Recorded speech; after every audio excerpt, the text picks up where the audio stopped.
I am so excited to be here. Hello, everyone. I'm Stacey Lee. I wrote these books. I want to start by asking you a question. How many have ever had something embarrassing happen to them?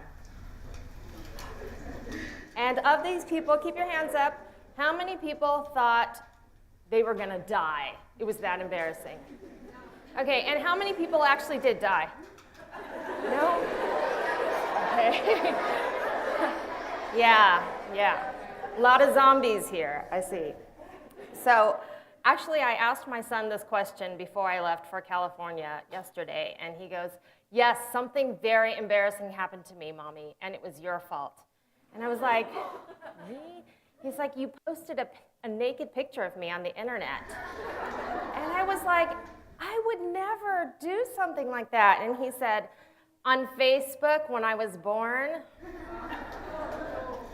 bad mommy. So I want to tell you something that happened to me, embarrassing that happened to me, because Under a Painted Sky is primarily a story about survival, and if something doesn't kill you, it can make you stronger. So, and I love this idea that we are stronger than we think. Christopher Robin said that to Winnie the Pooh. But guess who also said that? Many reputable sources. Lady Gaga, Superman, and my personal favorite, Kermit the Frog. He said, it's not that easy being green, having to spend each day the color of the leaves. But he ultimately realizes, I am green and I will do fine, because green is beautiful.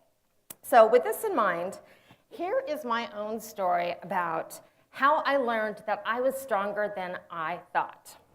I affectionately refer to this memory as the time I almost died on national TV. True story. So let me set the stage for you so you can visualize young Stacey. As the only Chinese girl in my school up until the 8th grade, I remember trying really hard to fit in and never really succeeding. Instead of sandwiches and juice boxes, like Capri Sun, I always wanted to get a Capri Sun, but my mother would not buy me Capri Sun. I had to bring this, which is soy milk, which everybody knows what soy milk is, but back then, nobody drank soy milk except for Asian people, and it came with all these funny letters on it. It was so embarrassing. I would wrap a napkin around it. Yeah. And what did I wear? I wore thrift store clothes, and then this Mandarin jacket. My mother thought it was cute. She didn't wear these things. She is second generation Chinese American. We wore regular clothes, but for some reason she thought this would be really cute. So she made me wear this every day, and I remember taking it off the first chance I got when I got to school because it just made me stand out. I would rather freeze than be caught dead in this. And, to be fair, it was Southern California. It never freezes there. We don't get snow like here. And I was really in no danger. But my point is, it was a jungle out there as far as I was concerned. And you just did not want to stand out. Yeah. So this is more like how it was for me. I was the yellow duck. Okay, so one of the most humiliating things happened when I was in 6th grade. I went to a Christian school, and our school was invited to attend this game of Bible trivia in Hollywood. It was a national TV game show of Bible trivia. So the school selected their best Bible scholars, two of these students, and they drilled these students for weeks at lunchtime on really obscure Bible facts. The teachers and the administrators were really hungry for a win because this would mean the school gets a lot of money and the school would have fame and fortune. So everybody really wanted to win. The students were pumped because we were going to be on national TV and woo, exciting. So the day comes and the buses roll in and then disaster hits. One of the contestants does not show up to school. The teachers kind of scratch their heads. What do? We can't go to this game show with only one contestant. Some of you may guess where this is going. Before I knew what was happening, one kid said, "Stacey can do it. She's a brain. Chinese people know everything." So to my horror, everyone started agreeing. A teacher approached me with this very determined look on his face, and he was like, "Stacey, you have to represent the school." And I was like, "But I don't know any Bible trivia." "You'll think of something. Just give your best guess." I remember exactly what I was wearing that day, a white and blue ensemble with Holly Hobby socks, both from the thrift store. I have a picture because I wore this outfit often, and I think those were even clogs. I sort of looked like Chinese Dorothy, you know? I did. So we get to the studio, and we're taken to this room with this fancy-looking stage. This is actually the game show. I found this on the internet. This is not the one I was on, but this is what it looked like. There's a podium, buttons, an MC. You know, they ask the questions, you push the button, and whoever gets the button pressed first gets to answer, and how many you get right, that's the winner. I didn't press the button once. My cheeks burned every time I failed to answer a question. And it was made even worse by all the ahs of disappointment from my fellow students, and the fact that I was being filmed for national TV. So it was a slaughter. Yeah, it was fair to say. The bus ride home was probably the worst part because nobody wanted to sit by me. But somehow I made it through that day, and I made it through. I kept coming back to school, and I studied. I studied because, that was the only thing I had going for me was studying. And then when I finally graduated middle school, I did so as valedictorian, and I never looked back. And, I attribute doing that to this humiliation, and I attribute being able to move on to this humiliation, because it made me stronger. Again, as Kermit said, it isn't easy being green, but he embraced it, and look how well he's doing. And the funny thing is, I never even told my parents that this had happened to me. It was just so embarrassing. I only told them after I sat down to write this talk for you. And my mother was like, "Oh, that's interesting. Well, it's a good thing that happened. Otherwise, what would you tell those kids?" Always putting a good spin on things. So with that in mind, let me tell you about Samantha, the heroine of Under a Painted Sky. She is a survivor in every sense of the word. She's a violinist who's raised by her father in New York after her mother dies in childbirth. So in 1849, when she is 15 years old, her father moves them to St. Joseph, Missouri, to open a dry goods store. But Samantha dreams of moving back to New York to become a professional musician. And then everything changes, as they always do, when tragedy strikes and Samantha commits a crime in self-defense. Knowing that the law will not side with her, she decides to flee westward down the Oregon Trail, along with a runaway slave named Anime. Life on the trail is unsafe for two girls, so they disguise themselves as Sammy and Andy, two boys headed for the California gold rush. They find unexpected allies in a band of cowboys who don't know they're girls. And then with the law closing in on them and new setbacks coming every day, they find there are not many places to hide on the open trail. So do you all remember learning about the Oregon Trail back when you were babies in 4th grade? No? Oh, that makes me feel better because I actually somehow missed that day as well, and I had to start at the beginning doing research.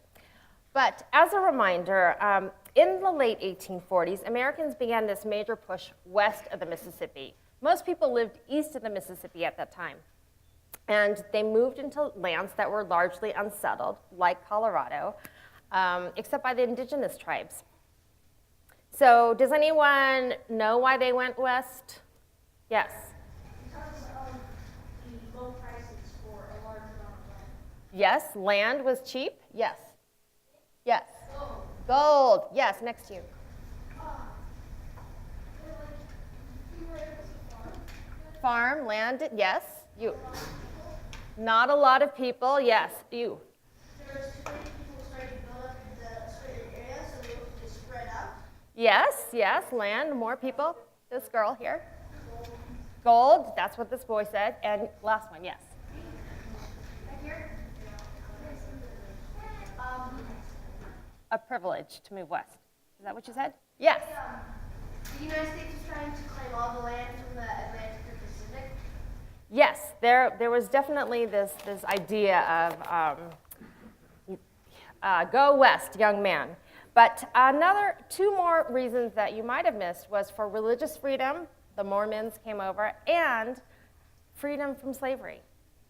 The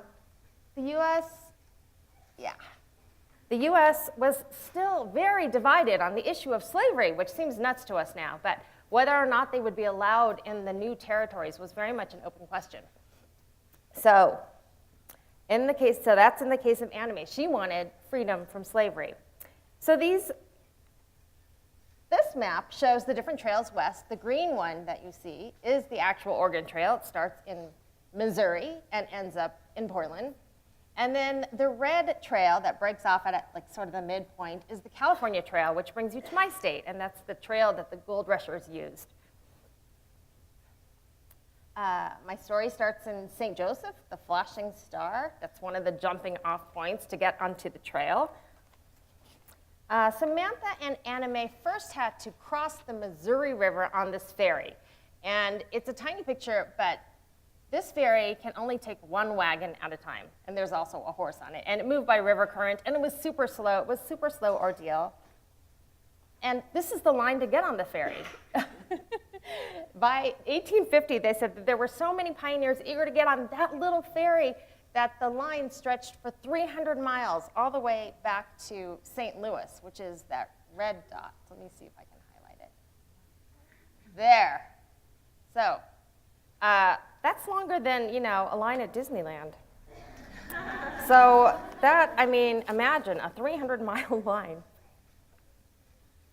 So a typical trip was 1,600 miles, took 5 to 7 months to get across that trail, with the travelers normally leaving in the spring when the grass was long enough for the livestock to eat, and then arriving in the fall.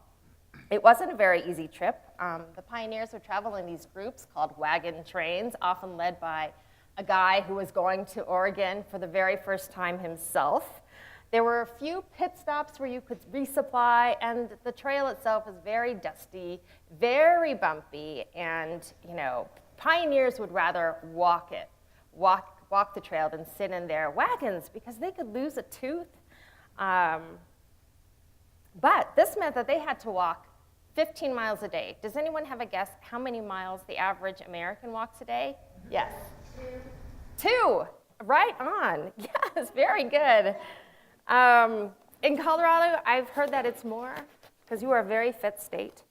But yeah, 2 miles. So sometimes this is the pioneers. When they stopped for the night, they would circle the wagons, and then they would all get inside the circles to protect themselves from the wild animals. And then sometimes the road would get really steep and twisty like this, so they had to take everything out, disassemble the wagons, bring it all back up, take it all back down, and then put it all back together, which could take days. Then there was the constant threat of cholera, which is a bacteria of the intestines causing diarrhea. And let me tell you, if you're walking 15 miles a day, that's not something you want to get. The only cure at the time was laudanum, which is also known as opium. And it wasn't a cure. It was more just a way to put someone out of their misery. Historians have estimated that as many as 1 out of 10 people died on the Oregon Trail, and most of them because of accidents or disease. And because the pioneers were in such a hurry, sometimes they would leave the almost dead on the trail before they had died, with graves dug so that the person who was almost dead could just fall in when they were ready. Yeah. It's into this desolate and wild frontier that my protagonists have fled. So you can imagine that they really had to rely on themselves, rely on each other to survive Well, that wraps up the Oregon Trail bit, and I thought it would be fun to just spend a few minutes talking about my writing process. Let's see where we are in time. Oh, we're good. So I feel like, this is where I used to write, actually. We've now converted this to a bedroom for my daughter, who is 13, almost 14, and now my desk, which is like this half circle thing, is just floating around the downstairs. So I'm a writer without an office, but this is what it used to look like. However, I spent most of my writing walking, because writing for me is like 90% thinking and 10% actually writing. 90% thinking and 10% writing. And for me, the 90% thinking happens when I'm walking.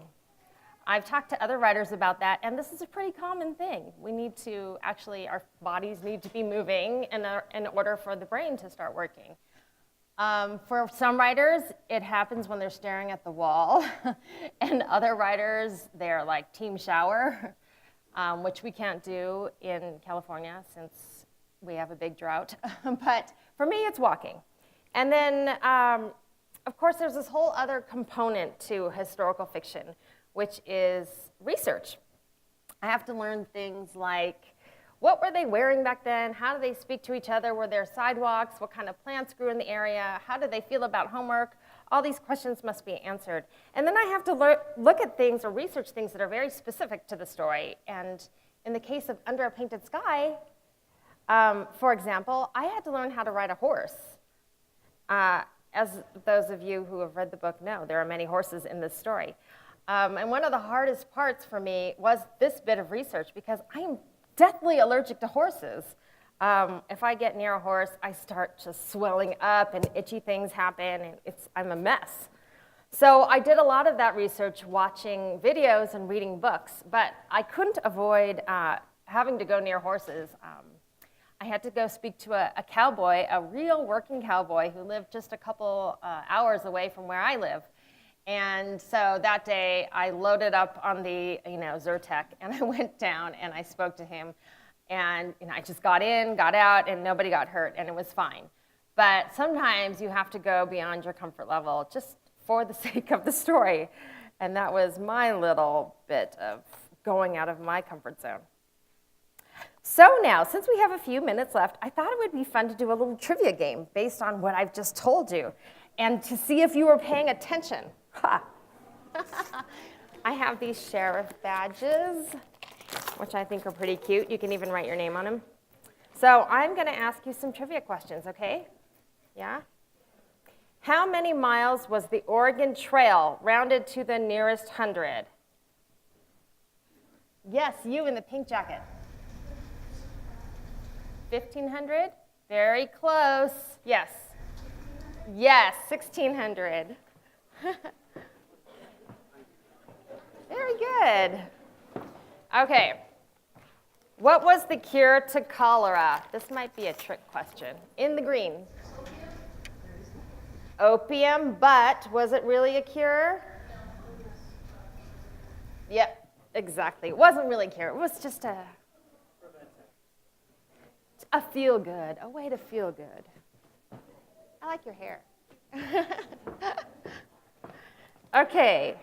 What was the name of the trail used by the gold rushers? Yes. The what?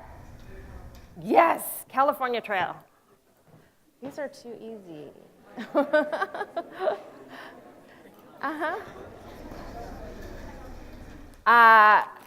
So something I didn't mention in this talk, but is in the book.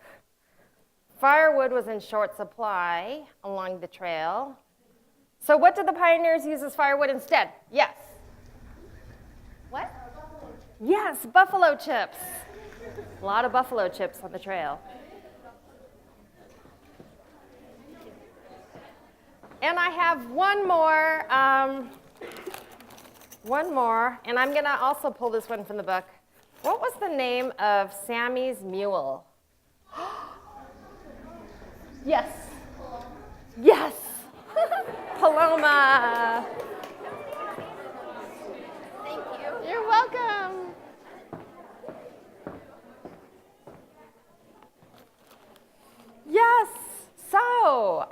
ready for questions. Do you have a way to?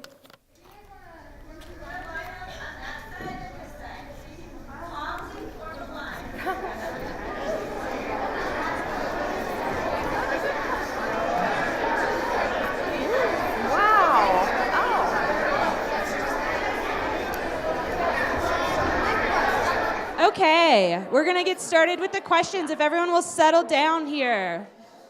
Yeah, sweet. Thank you. All right. I was wondering, how do you find motivation to write your books and like finish them once you start writing?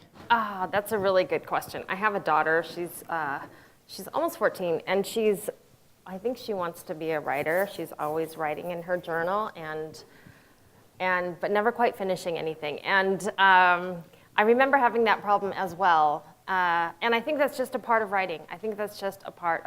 That you need to just start somewhere, and sometimes it doesn't always go the place you need it to go. But you're learning, you're crafting. With each word you write, you're getting better at it, and eventually you'll push through to the end. A lot of people like to outline. I don't outline because I think it takes away from some of the organic feel of a story. So I never outline. But what I do is I write emotional beats. So I'll write, I want a scene where Samantha feels betrayed by West. I want a scene where there's a choice between West and anime for Sammy. So I'll write these beats ahead of time, and then I'll write to those beats without thinking that there's an end in sight, and then the story naturally progresses from there. Thanks. Yeah. Where did you find the inspiration to write Under a Painted Sky? Oh, okay. My parents, I'm fourth generation Chinese, and my parents, or my mother's people, came here in the late 1800s. And I was always very curious about how Chinese people would have been treated back then. And so when I started doing research into that time period, it brought me to 1849, which is when the first big wave of Chinese people came from overseas. And then, I wanted to write from a girl's perspective, just because that's the perspective I know the best. And so, and then, 1849 was such an interesting period for the United States. You had this westward expansion, you had the rise of the cowboys, you had slavery, so that all these elements sort of came together that way. Yeah, thanks. Right up to your mouth. Right up to your mouth, yeah. How long did it take you to write the book? Okay, so it took me about 6 months to write the first draft. And then it took a good 6 months to shiny it up, I guess, before I started querying it to agents. And for those of you who don't know, you need to get an agent before you can approach the publishing companies. That's often the first step. And in fact, I have a picture if anyone's interested. Kristen Nelson is my agent, and she's actually one of the few agents located right here in Colorado. And so when I first started querying this book, I got some offers of representation from agents, and I chose her because she was very honest with me, and she was like, historical fiction is going to be a really tough sell. It's not really sexy like fantasy or some of the other bigger dystopian at the time. But she wanted to represent me because this was a story she thought deserved to be heard. So I accepted representation from her, and she was right. It took a while to get published. We were rejected by 26 publishers before the last one, which was Putnam, asked me to change the story that had taken me a year to write into a friendship story. It was more of a romance back then, actually, between Sammy and West. And then they asked me to change it more into a friendship story. So I rewrote the book, essentially. And that's what they ended up buying. Jen Besser, she's well known for doing the Percy Jackson books. She's the publisher. And the editor I worked with day to day is Shauna Rosano, who has since sadly gone on maternity leave indefinitely. So I've had to get new editors. But she worked with me on my first 2 books, Outrun the Moon and Under a Painted Sky. That was a very long answer to your question, but yeah. Have you wrote any other books about musicians or people that want to become musicians? Have I written about musicians? Any books about musicians besides this one? So Outrun the Moon, no musicians in there. I guess there is one, what do you call it? Bugle. And the organ player, thank you, in Outrun the Moon. Francesca plays the organ. I guess music does seem to find a way into my books, especially historical, because that was really the way they kept themselves entertained. They didn't have movies, and it was sort of like that was just what people did. They played instruments for each other.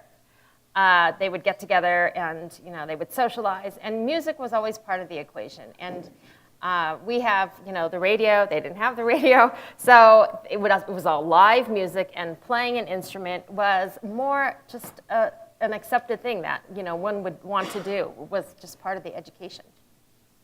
Yeah.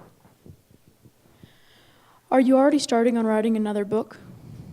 Yes, I am. I actually have a third book out right now called The Secret of a Heart Note, which is a contemporary book with a little bit of a magic element in it. It's about a teenage perfumer who makes love potions with her mother, and she accidentally gives one of these love potions to the mother of the hot soccer star, and then things go really awry when she has to fix her mistake.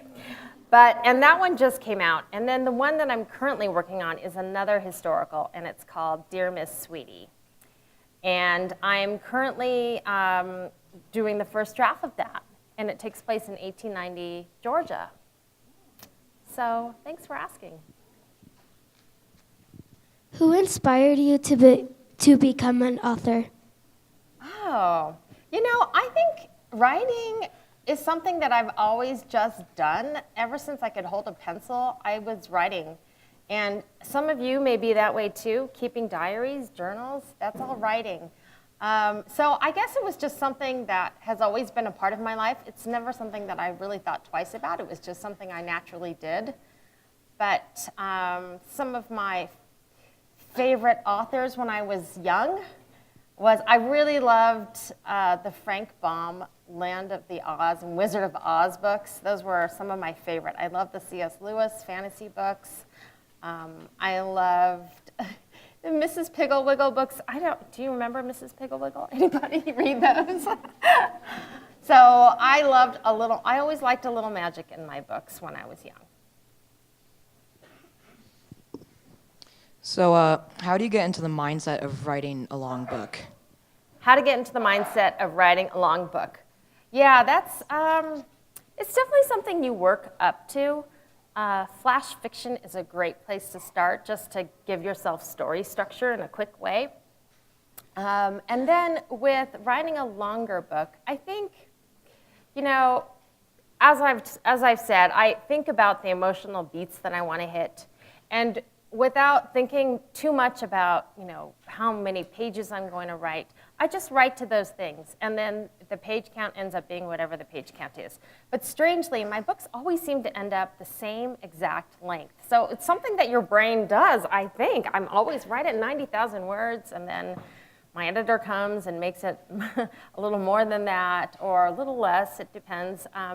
But I seem to, it's funny how, and I talk to other authors about it, everyone seems to have this certain set point in their head.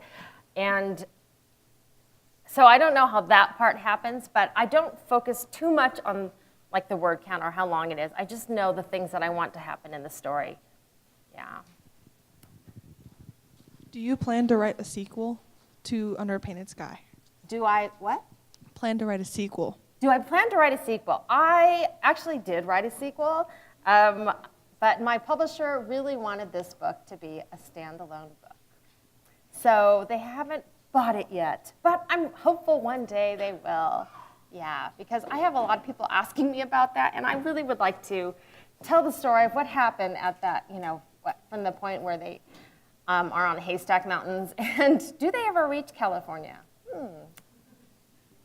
Thanks for asking. When you have reader's block, how do you get through it? Writing block? Or, yeah. Yeah, writing block. I get reading block too when I'm like, I can't find a good book to read. But writing block, walking, I put the shoes on, I hit the trail. I don't go 15 miles, but I do hit the trail. And I have a nice levee around my house, and there's a little river there, and it's like perfect for me because it's there's like a paved road too, so I don't have to go too jungle. But just walking and getting out, the breeze hitting my face, seeing people, dogs, bikes, something about that just starts everything going for me. And I can say that I have never been stuck that taking a walk hasn't unstuck. Yeah. If you could only choose one character in your books, which is your favorite character? In Under a Painted Sky? In any of your books. Oh, favorite character. I think maybe Sammy in Under a Painted Sky, just because she's the first character that came to me. Yeah. But anime comes in a close second, I think. Yeah. This one's about the book. What do you think happened to all the women that Ty Yorkshire kept after his death? Oh, well, I'd like to think that they were able to find successful jobs somewhere and take care of themselves and got out of that really horrible life that he forced them into. Yeah. But this brings up an interesting point because, characters really do take on lives of their own, and you do, think they become real people, and I'd like to give them, full story arcs. I like to give everybody in my book a story arc, as much as I can, even the criminals, even the bad guys. I think they deserve story arcs just because, for the sake of the reader, it makes them more believable. And it makes the story a little more interesting and a little grayer. It's not so flat and one-dimensional. So I'm always very aware of giving, what are their names? Angus and Ian, the Scottish brothers. It was fun to work on them and to sort of give them a history. For them, it was more giving them some backstory and helping you feel maybe a little bad for what they had been through. Yeah. Thank you. Hi. Despite my opinion of the book always being better than the movie, have you ever considered making one of your books into a movie? Oh, yeah, so Kristen is hard at work trying to sell film rights to the book. Yeah. It would be great. I feel like I love watching Westerns myself.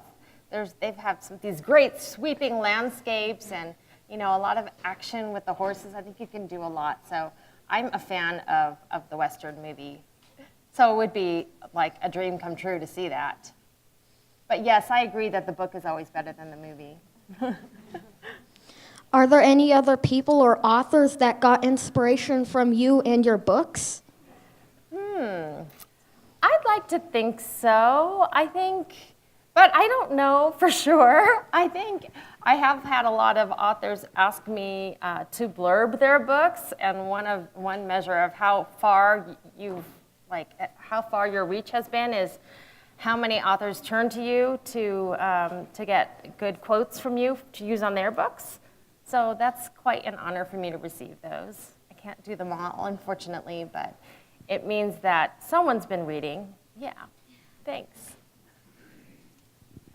With being such a successful writer, do you still have time to be and enjoy your family? Do I have time to enjoy my family? Mm-hmm.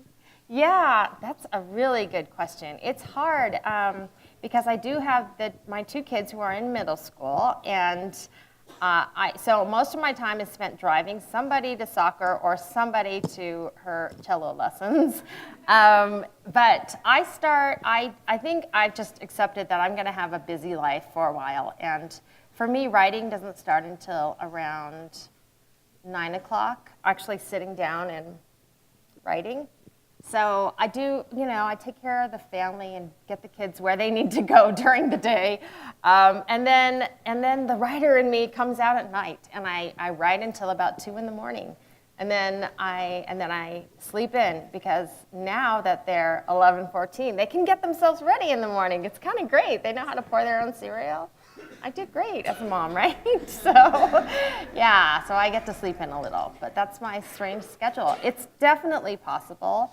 I may be a little slower at getting books out than writers who don't have kids and for whom this is a full-time thing, but that's okay. I enjoy the time with the kids, and they actually contribute a lot to the humor in my writing, because I think your writing can really reflect your life in so many ways, and I like to always try to keep a sense of humor, and my kids help me with that. Yeah. Hi. What do you think the hardest step in the writing process is for you? Definitely plotting. Okay. Plotting is very hard. Trying to figure out what's going to happen next, and weaving all your subplots together and making sure the subplots all seem to have their climax at around the same time. So logistically, it can be challenging, but what I do is I have a wall. Oh, I don't have a picture of my wall, but in that room in this room, on the wall over here, it's painted with idea paint. And idea paint makes the wall into, you can write with the dry erase pens. And I basically, after I've gone through the first draft, then I start writing sequentially what happens in each chapters. And then I have a visual to look at, and then that helps me just organize my plot, because plotting can get very gnarly. Yeah. Out of all your books, which one's your favorite?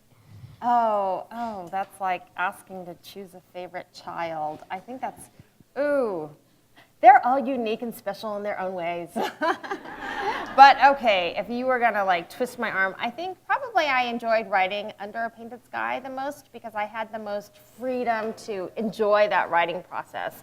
And once you're in contract for subsequent books, then suddenly you're on deadlines and you have to write quickly, and so you don't get the chance to really enjoy that process as much as when you were free, unfettered, no deadlines. So, yeah. Do your kids make it harder for you to write? They certainly did in many ways, because even when you don't, even if you close the door to the office so they're not bothering you, you're still mentally, with them, and you're still thinking, okay, now it's too quiet down there, or whatever. And when they were kids, I really couldn't write until after everybody was sleeping in the house. But in many ways, they like I said, they make my life a little funnier. So in a way, they add to my writing.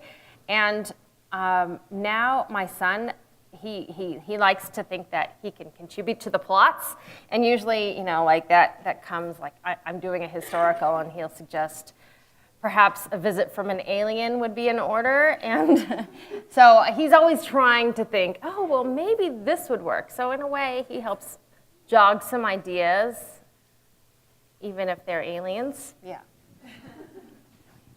What made you base the book off the Oregon Trail? The Oregon Trail? Yeah. Okay, yeah. I think I shared a little about my family history, and the year 1849 is the year that I chose because that's when the Chinese people were coming over, and they all wanted a piece of the gold, the California gold, as did many other groups coming over. And so Samantha was born in New York, and the only way she would have been able to get there is via the Oregon Trail.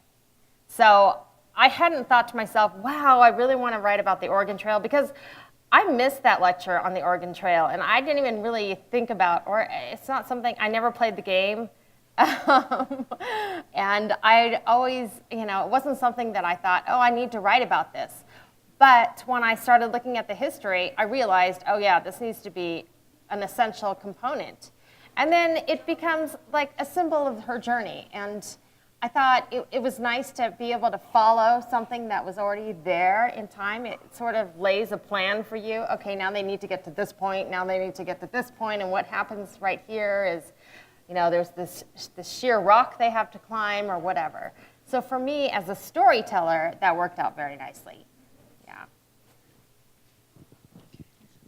What would you say to a kid who wanted to be a writer? Yeah, I say that if you write, you are already a writer. And like I said, if you like thinking, you should be a writer. 90% thinking. And I'm always I think all of us have a bit of a writer in them because we all tell stories. We all naturally tell stories. We tell stories to each other. Oh, yesterday this happened to me.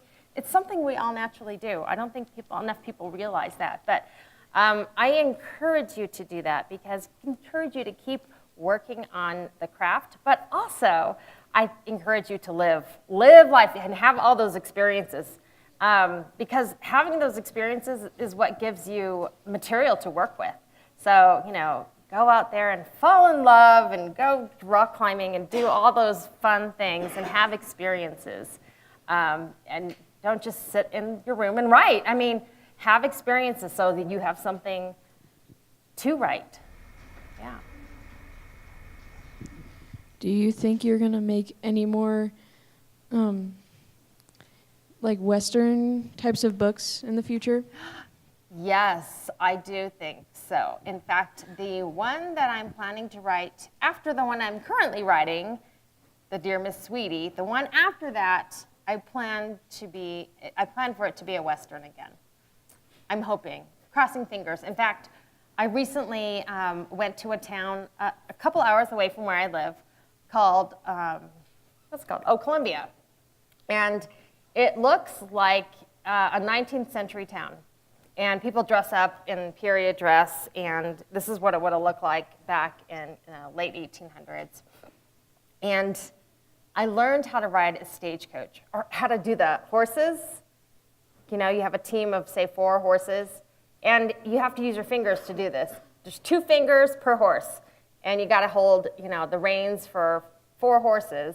And I got this guy to teach me how to do that. So I'm hoping that the main character of that book will be a stagecoach driver, a girl, learning how to do that.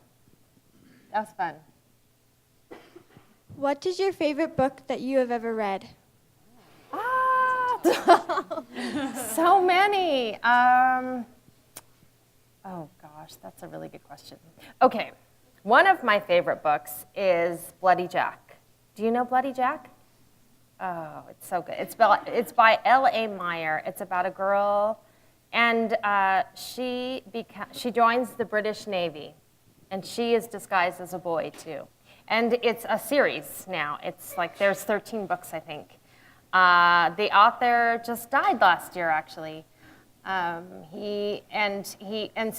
the series ended. He had cancer, and he knew he was dying. So he was able to finish off the series, and it's just the best series because the girl, the main character, has such a strong, fun voice. The audiobooks are especially good. I wholly recommend them. Yeah. It's okay. Why is Underpainted Sky called Underpainted Sky? Oh, okay. That's a good question. Actually, the first title is Golden Boys. And I had trouble really shifting to this new title. Golden Boys was the original title, but Putnam had already published a book called Golden Boy. And so they wanted me to change it. And so what I ended up doing is I went through the book, and actually I had a friend help me go through the book and just look at some key phrases I used inside the book. And there is a scene, which you may or may not remember, when West is talking about how he sees the world as an artist. And he sort of casually uses the phrase, under a painted sky like this, ... So that's where we got that phrase. But it also refers to, how they're on this Oregon Trail. Every day they're outside, and every day they're under a new sky. And how the sky is always changing, and the sky is always offering these new choices, these new colors. So it becomes sort of symbolic of her journey. So earlier you said that the Under a Painted Sky was originally sort of like a romantic story as well, but Yeah. you said that they were both of them were girls disguised as boys. Oh, yes. Okay, so the romantic story was between West and Samantha. And that was the focus of the book originally. And Anime was a character, but she just wasn't one of the primary characters. So when I redid the book, I shifted the focus to Anime and Sammy. Wes was still in the picture, but the romance was very much subdued. And then as sort of an aside, when I got my first edit letter, my editor was like, you know, I really miss the romance. Can you put it back in, please? And so I did, and so that's the finished product has a romance and a friendship, but the friendship is still key. Yeah. Hi. In Outrun the Moon, the girl mentions a tombstone that says Kai Pepper. Is there any relation with the one in Under the Painted Sky? Yes, it is my little Easter egg. Do you know what an Easter egg is? Yes. Oh, good. So that is, I think, the only Easter egg there. But in Outrun the Moon, which is the second historical, we see Kay Pepper's gravestone. And do you remember what it says? I don't. It says, I always thought I would die at the hands of a jealous husband. But yeah, thanks for noticing that. Okay, sorry everybody, this is going to be our last question. So, make it good. So, if you had to relate yourself to one of the characters in your books, which one would it be? I think definitely Sammy, because I was brought up as a city girl, and I don't really love camping and being, to be honest. So I think it would be really hard for me to suddenly have to be on in the open sky and having to ref it, as was the case with Samantha. She really was taken care of by her father, you know, and even though she had to work really hard, she was a city girl. She was used to learning Latin, Greek, you know, music, and being thrown into the outdoors was really difficult for her. So I empathize with that a lot. Thank you. All right, well, thank you so much, Stacey. You're welcome. That was so fun.